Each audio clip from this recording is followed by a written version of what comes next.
Notice সমূহের উপরে 2 মিনিটের বক্তব্য আবার শুরু করতে যাচ্ছি। আমি এখন আহ্বান জানাবো জনাব মোহাম্মদ মাহবুবুল আলম, কুড়িগ্রাম 3, দয়া করে বক্তব্য রাখুন। মাননীয় স্পিকার, আপনাকে ধন্যবাদ।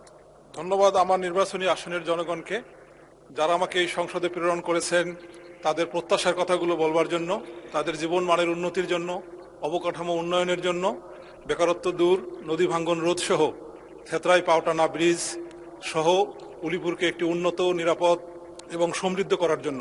মাননীয় স্পিকার, আমার যে নোটিশটি সেটি হলো উলিপুর থানা স্বাস্থ্য কমপ্লেক্সকে 100 শয্যায় উন্নতি এবং যন্ত্রপাতি ও চিকিৎসার মান উন্নয়ন প্রসঙ্গে। মাননীয় স্পিকার, আমার যে থানাটি, এই থানাটিতে প্রায় 5 লক্ষ মানুষের বসবাস। এই 5 লক্ষ মানুষের মধ্যে শুধুমাত্র 50 শয্যার একটা হসপিটাল আছে, যেটি পরিত্যক্ত একটা বিল্ডিংয়ের উপর। মাননীয় স্পিকার, এই হাসপাতালে চিকিৎসা কর্মী, আমাদের স্পেশালিস্ট ডক্টরের যেমন অভাব আছে, তেমনি পরিচ্ছন্নতা কর্মীরও অনেক বড় অভাব। অবস্থা দৃষ্টিতে অবস্থা এমন, মাননীয় স্পিকার, সেখানে মাত্র একজন পরিচ্ছন্নতা কর্মী কাজ করে। আমরা যখন হাসপাতাল ভিজিটে গিয়েছি তখন হাসপাতালের পরিবেশ দেখে মনে হয়েছে। মাননীয় সদস্য, আপনি নোটিশ দিয়েছিলেন বেড়িবাঁধ সম্পর্কে, এখন হাসপাতালের কথা বলছেন।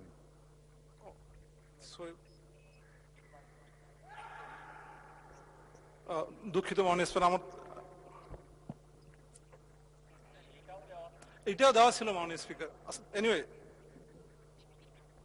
মাননীয় স্পিকার, আমি বেড়িবাঁধ এবং নদী ভাঙ্গনের নোটিশটা উপস্থাপন করছি। মাননীয় স্পিকার, আমার নির্বাচনী আসনে 2টি চর অঞ্চল সহ 8টি অঞ্চল হলো নদী কবলিত এবং অলরেডি মাননীয় স্পিকার নদী ভাঙ্গন শুরু হয়ে গেছে। আমার মাননীয় মন্ত্রীর কাছে প্রশ্ন হলো এবং দাবি হলো, যদি দ্রুততার সাথে এই নদী ভাঙ্গন রোধে ব্যবস্থা গ্রহণ করা না হয় তাহলে এই থানার অনেক অংশ নদীবর্গে বিলীন হয়ে যাবে। দ্রুত পদক্ষেপ নেওয়ার জন্য আমি আহ্বান জানাই মাননীয় স্পিকার। মোহাম্মদ সেলিম রেজা, সিরাজগঞ্জ 1।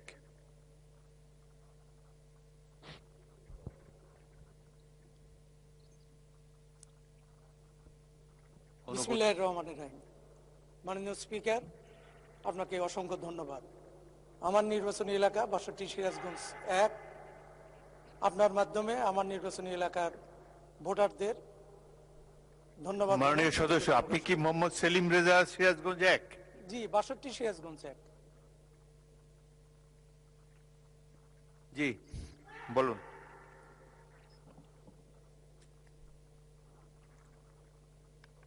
মাননীয় স্পিকার, আপনাকে ধন্যবাদ।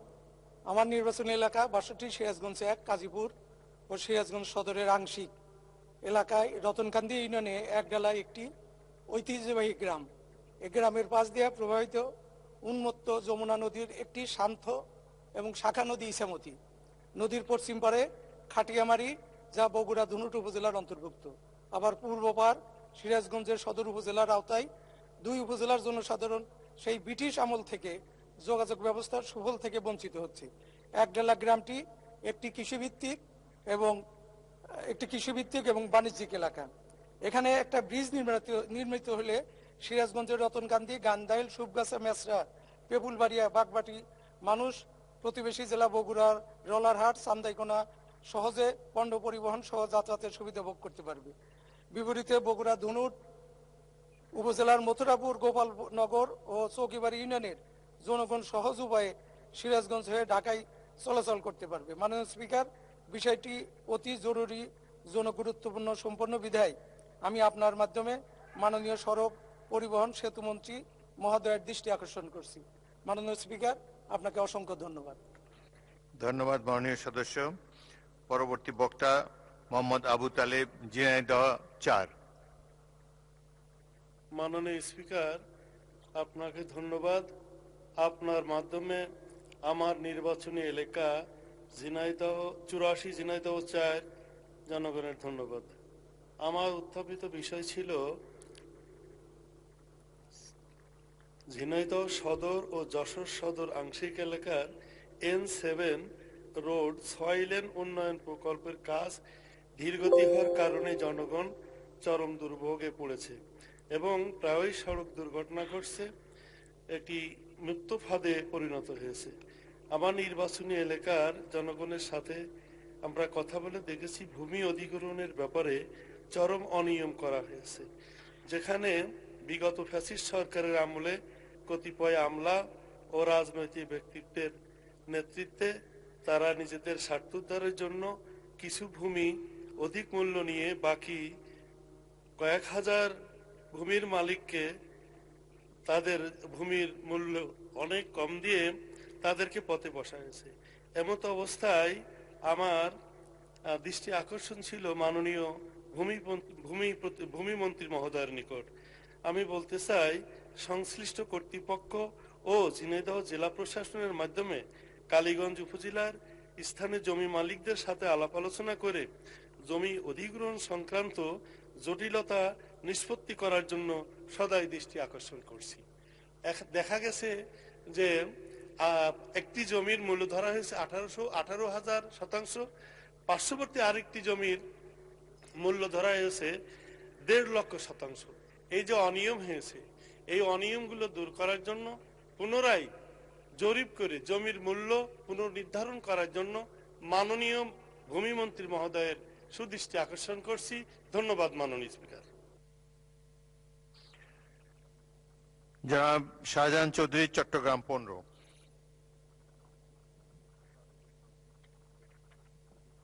মাননীয় স্পিকার, আপনাকে অসংখ্য ধন্যবাদ। মাননীয় অর্থমন্ত্রী ও পরিকল্পনা মন্ত্রী মহোদয়ের দৃষ্টি আকর্ষণ করে আমি নোটিশটা দিয়েছি।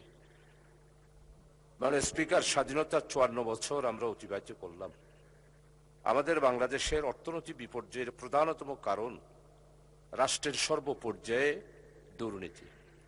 বিগত 18 বছরে ফ্যাসিস্ট সরকার স্বৈরাচার, হলমার্ক কেলেঙ্কারি, শেয়ার বাজার কেলেঙ্কারি, বিদ্যুৎ প্রজেক্ট ও কয়লা বিদ্যুৎ দুর্নীতি, বালিশ ও পর্দা ক্রয় দুর্নীতি, মেগা প্রকল্প দুর্নীতি, স্বাস্থ্য খাতে মেডিকেল কলেজ হাসপাতালের মেশিন ক্রয়ের দুর্নীতি, সড়ক নির্মাণের দুর্নীতি, অসাধু মাননীয় সদস্য, আপনার নোটিশ দিয়েছিলেন অর্থ পাচার সংক্রান্ত।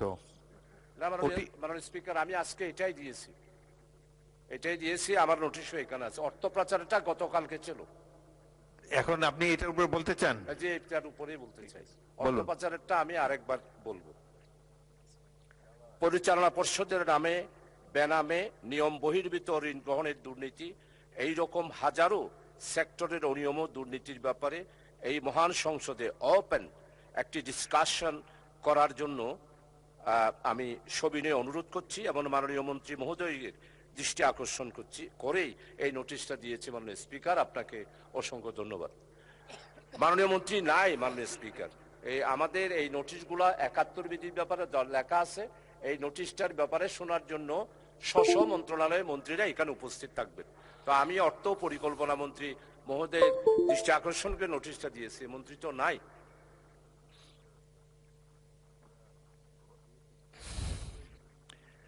পরবর্তী বক্তা মোহাম্মদ মনিরুল হক চৌধুরী, কুমিল্লা 6। অনুপস্থিত। জনাব মোহাম্মদুল্লাহ, ময়মনসিংহ 2।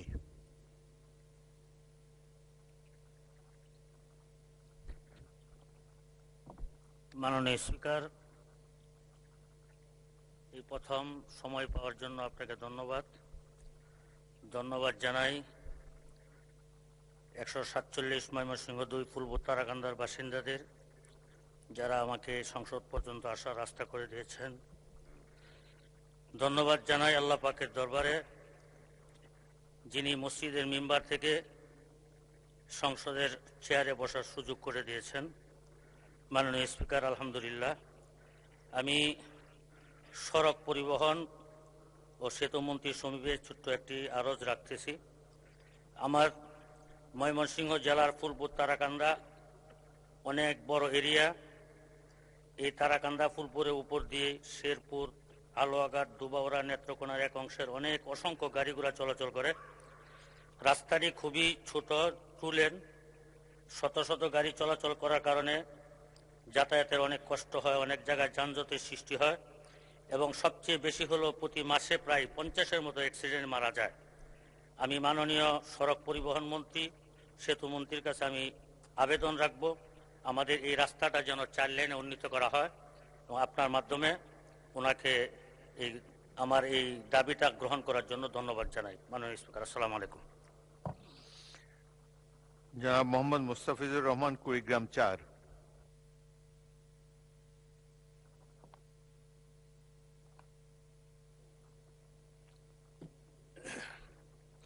মাননীয় স্পিকার, আপনাকে অসংখ্য ধন্যবাদ। আমি এই মহান সংসদে আমার প্রথম এই কথা বলার জন্য আমার এলাকার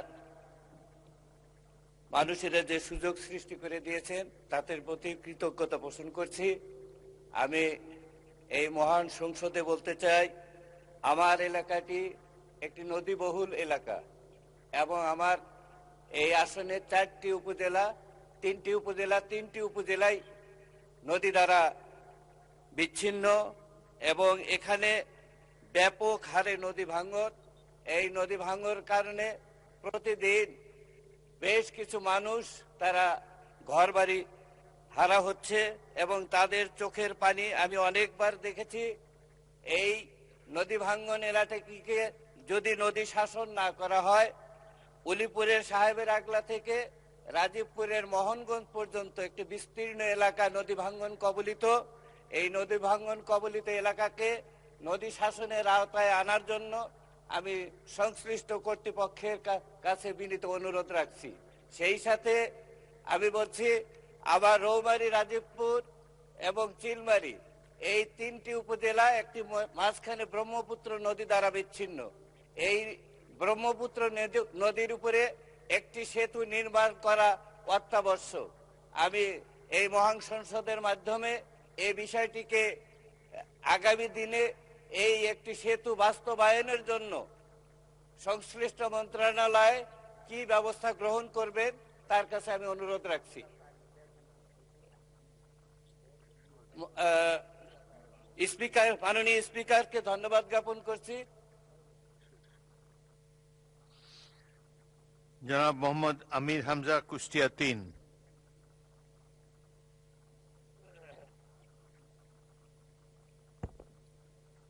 আসসালামু আলাইকুম রহমতুল্লাহ। বিসমিল্লাহির রহমানির রহিম। মাননীয় স্পিকার, আপনাকে ধন্যবাদ। আমাদের উত্তর অঞ্চল এবং দক্ষিণ অঞ্চলের প্রবেশদ্বার সাংস্কৃতিক রাজধানী কুষ্টিয়া। এখানে বটতল থেকে কুষ্টিয়া বিশ্ববিদ্যালয় পর্যন্ত এবং বটতল থেকে পাটিকাবাড়ির শেষ সীমানা পর্যন্ত প্রায় 20 কিলোমিটার, ওদিকে 22 কিলোমিটার এই রাস্তা অত্যন্ত জরাজীর্ণ অবস্থা। আমি মাননীয় মন্ত্রী, সড়ক পরিবহন মন্ত্রীর নিকট আবেদন রাখছি, আমাদের এই 2টা রাস্তা, বিশেষ করে 42 কিলোমিটার, এই লক্ষ লক্ষ মানুষের যাতায়াতের ব্যবস্থা করার জন্য 2টা রাস্তা চওড়াকরণ এবং মাঝখানে আইল্যান্ড দেওয়ার জন্য মাননীয় সড়ক পরিবহন এবং সেতু মন্ত্রীর নিকট জোর দাবি জানাচ্ছি। এবং আমাদের কুষ্টিয়াতে কয়েকটা বিষয়, বিশেষ করে আমি এর নোটিশও আগে দিয়েছি। মেডিকেল কলেজ হাসপাতাল, এটা 2011 সালের 9 অক্টোবর থেকে আরম্ভ হয়ে 2026 সাল পর্যন্ত এখনো কোনো অগ্রগতি নেই। পড়ে আছে প্রায় 100 কোটির উপরে সম্পদ, টাকার মেশিনপত্র পড়ে আছে।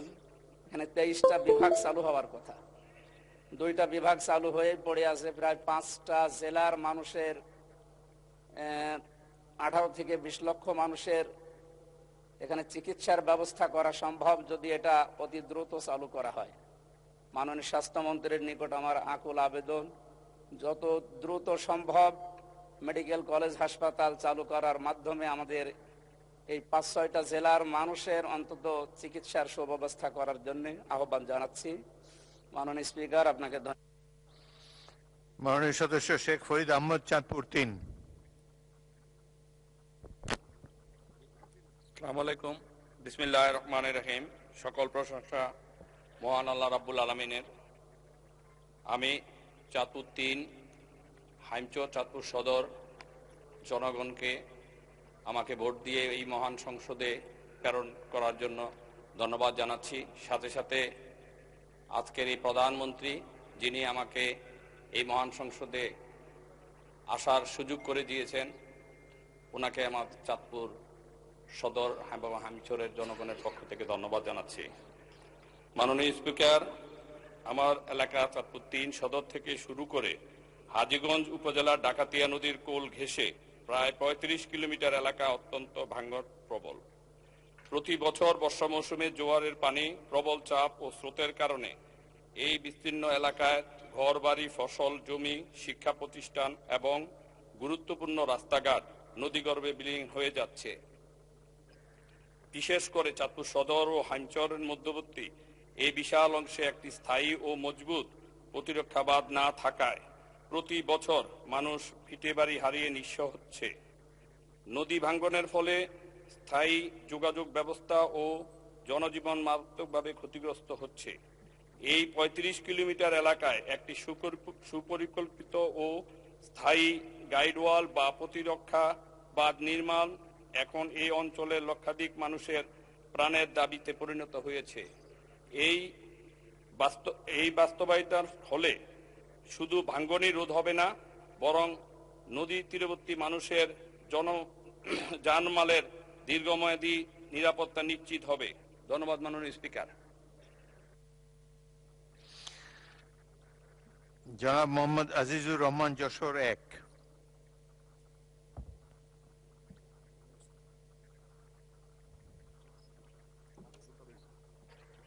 আসসালামু আলাইকুম।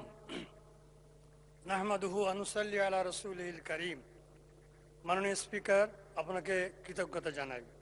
আপনার মাধ্যমে মাননীয় প্রধানমন্ত্রী ও বিরোধী দলীয় নেতা সহ এই মহান সংসদের সকল মাননীয় সদস্যকে ধন্যবাদ জানাই। ধন্যবাদ জানাই আমার নির্বাচনী এলাকার ৪.৫ লাখ মা, বোন, ভাই ও সন্তানদের, যারা আমাকে এই মহান সংসদে প্রতিনিধি করে পাঠিয়েছেন। আল্লাহর কাছে সাহায্য চাই আমি যেন দল মতের ঊর্ধ্বে উঠে সকলের সেবক হতে পারি। কার্যপ্রণালী বিধির ৭১ বিধি অনুসারে আমি মাননীয় পানি সম্পদ মন্ত্রীর দৃষ্টি আকর্ষণ করতে চাই। আমার সংসদীয় এলাকা যশোরের শার্শা উপজেলার ১১টি ইউনিয়নে গত ১০-১২ বছর ধরে বর্ষার মৌসুমে জলাবদ্ধতার কারণে ২/৩ জমিতে আমন ফসল হতে মানুষ বঞ্চিত হচ্ছে, ফলে জনজীবন বিপর্যস্ত হচ্ছে। এই জলাবদ্ধতার কারণগুলি মানব সৃষ্ট। বেতনা, কোদলা ও হাকর নদী এবং এদের খালগুলো উপজেলাকে জালের মতো ঘিরে রেখেছে, কিন্তু অন্যায়ভাবে সরকারি প্রভাব খাটিয়ে মাছ চাষের উদ্দেশ্যে নদীগুলি যত্রতত্র বছরে বছরে বাঁধ দিয়ে সেগুলোকে স্রোতহীন করে ফেলা হয়েছে। ২০টি বিল ও ১৫টি বাওড়ের পানি ধারণ ক্ষমতা সীমিত করে ফেলা হয়েছে। এছাড়াও অসৎ মৎস্য ব্যবসায়ীরা গ্রামে গ্রামে অবৈধ ভেড়ি তৈরি করে পানি নিষ্কাশনের পথ রুদ্ধ করে ফেলেছে। অন্যদিকে মরার উপর খাড়ার ঘায়ের মতো সীমান্তের ওপার হতে বর্ষা মৌসুমে পানি আসার কারণে স্থায়ী জলাবদ্ধতার সৃষ্টি হয়ে থাকে, ফলে শার্শা উপজেলার ২/৩ জমির ফসল থেকে মানুষ বঞ্চিত হয়ে দুর্দশাগ্রস্ত হয়ে পড়ে। লক্ষাধিক চাষি আষাঢ় শ্রাবণ ২ মাস ব্যাপী হাড় ভাঙা। জনাব মোহাম্মদ আব্দুল করিম, গাইবান্ধা ২।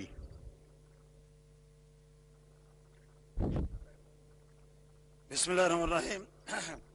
মাননীয় স্পিকার, আপনাকে অসংখ্য ধন্যবাদ। আপনার মাধ্যমে আমার গাইবান্ধা ৩০-২ আসনের সকল ভোটার ভাই বোনদেরকে ধন্যবাদ জানাই। ওই সাথে ধন্যবাদ জানাই যারা আমাকে নির্বাচিত করে মহান জাতীয় সংসদে পাঠানোর সুযোগ করে দিয়েছেন, সকলকে আমি ধন্যবাদ জানাই। মাননীয় স্পিকার, আমি